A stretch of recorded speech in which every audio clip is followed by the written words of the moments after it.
Welcome to Photoshop, and today we're going to take a look at how to make a panoramic image by stitching or putting together multiple images inside of Photoshop.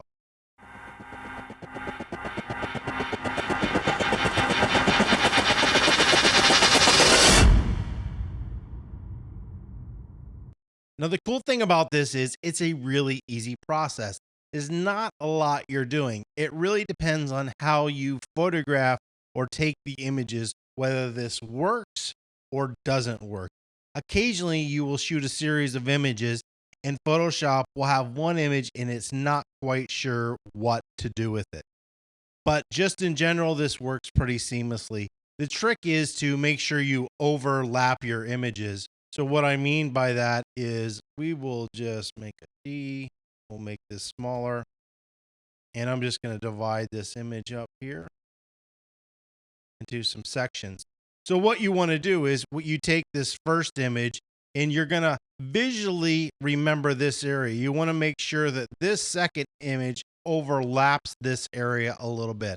And same thing with this point. You're going to want this area in this image and this in this image. So they need to overlap. That's how it stitches them together. If you don't have an area that overlaps, more than likely you're going to run into issues with Photoshop not being able to do this. This is an image they've already done, and this is a series of 3 different horizontal images.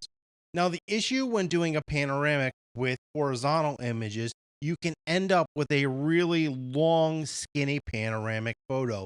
Now, there's nothing wrong with having a long, skinny panoramic photo, but if you're looking to have something that is more of a ratio of a 2:3, which is a traditional 35 millimeter ratio, you might want to shoot these vertical.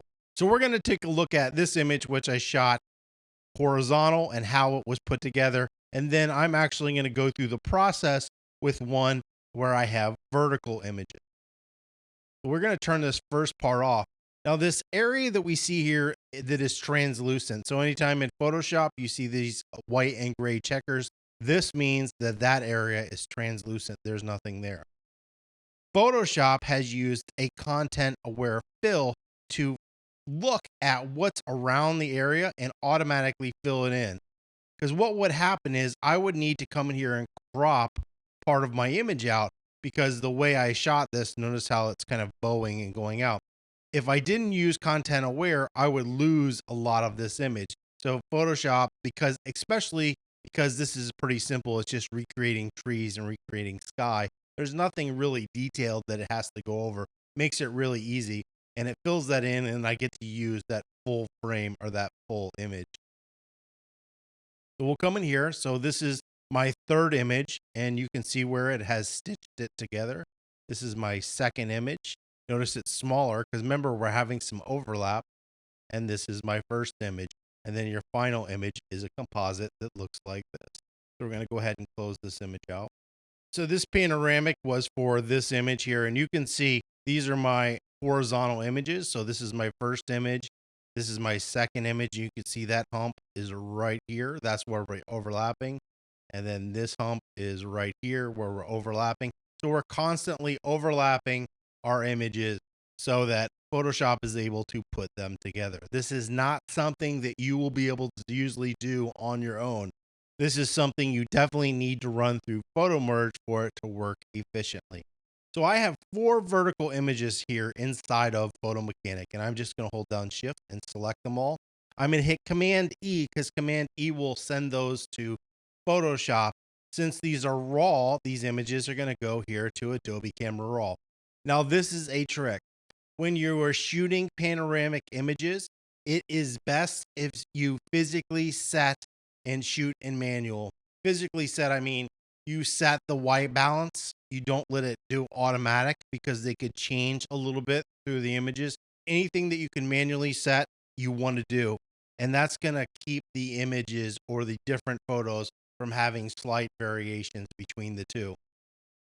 Now, when you get here inside of Adobe Camera Raw, you're going to want to shift click or select all your images because any adjustment that you make, you want to happen to them all. So they're all toned exactly the same.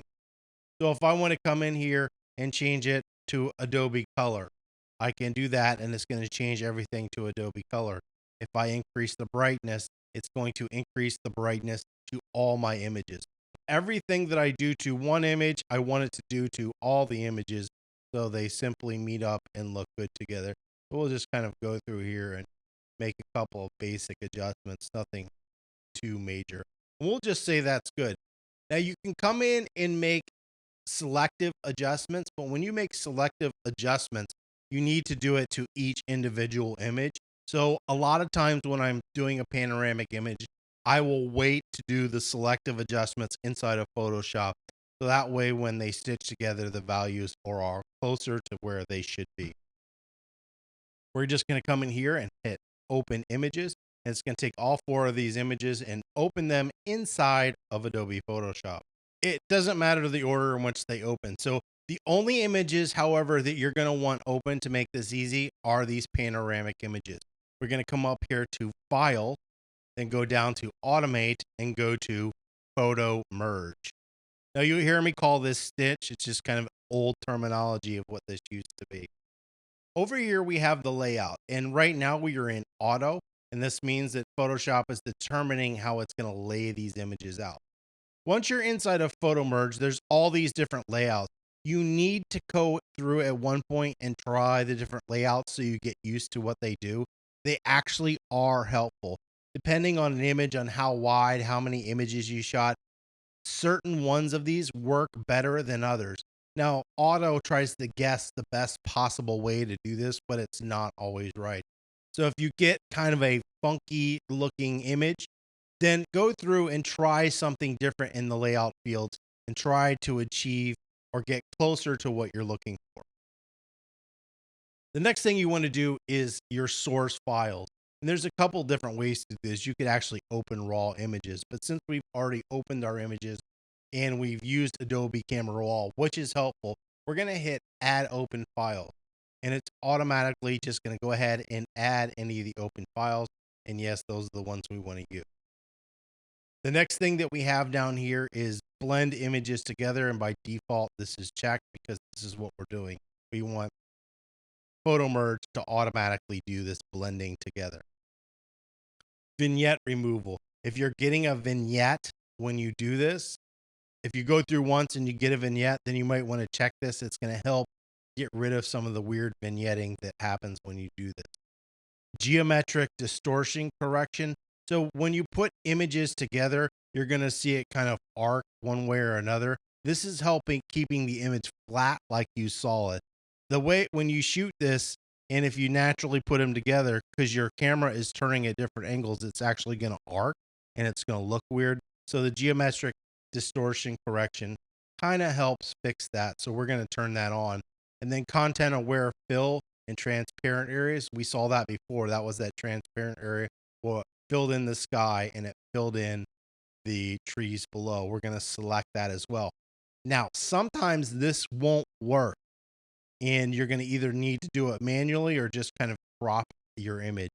So, but in this image, it's pretty simple and it's going to work. But just if you run through the process and it doesn't look good, feel free to turn any one of these on or off to get the best possible outcome. So we're going to go ahead and hit OK. And this is just going to kind of run through its own process. It's analyzing each image and it's going to create a mask basically, and it's going to put all the images together. There's nothing you really have to do.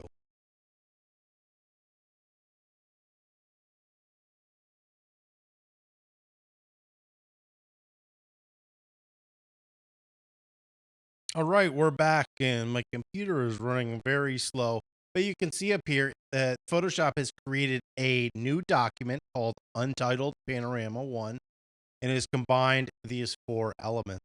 And those images are over here. You can see the mask is, let me turn this off, the different parts of the images. So when you go up here to File, Automate, down to Photomerge, this arc, what you're trying to fix, is done here in these different layout modes. So what I'm going to do is I'm going to select cylindrical and do this over again and see if we can see a difference in the image. What we'll do is go up here to File, down to Automate, to Photomerge, This time we're going to try something a little bit different. We're going to try this cylindrical one here. And I'm going to just go ahead and click this other two options. I'm going to add open files, but we just want those, so we're not going to use the other one.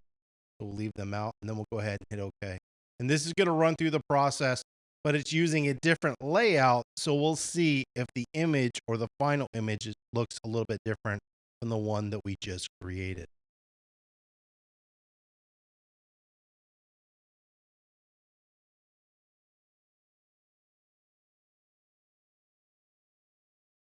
All right, we're back, and this is the second version. I'm going to turn off this so you can see the difference between these two images. Is notice we have this curve in this image. This is not how this image was shot. This image is closer to this, and this has to do more with the way that when the camera's turning, so it's trying to level out or straighten this. So you can see using those different layout methods can definitely change the way your image looks in the end game. And then we've used content aware kind of fill in and fix this image. So if I turn this off, we have the different images, and you can really see when I turn this first one off, the warp. So you can see it's kind of transformed and skewed this, so this area is bigger and this area is smaller as we go through the images. And that looks pretty good. I'm going to hit Command D just to deselect that. And then we'll come through here. We're going to turn this on and then Command D to deselect that. We have this version and then we have this version. I don't think either version is exactly or perfectly correct. This one is probably closer to real life than this one, but there's no reason that you couldn't use this. But that's basically the process of how you stitch images together. Now, the next thing you would do is just go through and go ahead and tone your image and then do whatever you want with it. I tend to say that vertical images work much better than when you shoot horizontal because they can get real long. So you can see this is 4 image. It's still long panorama, kind of like a 16:9 ratio. However, it's not super long and skinny. So hopefully that has been helpful. If you have any comments or questions, you can leave those below. And as always, don't forget to subscribe.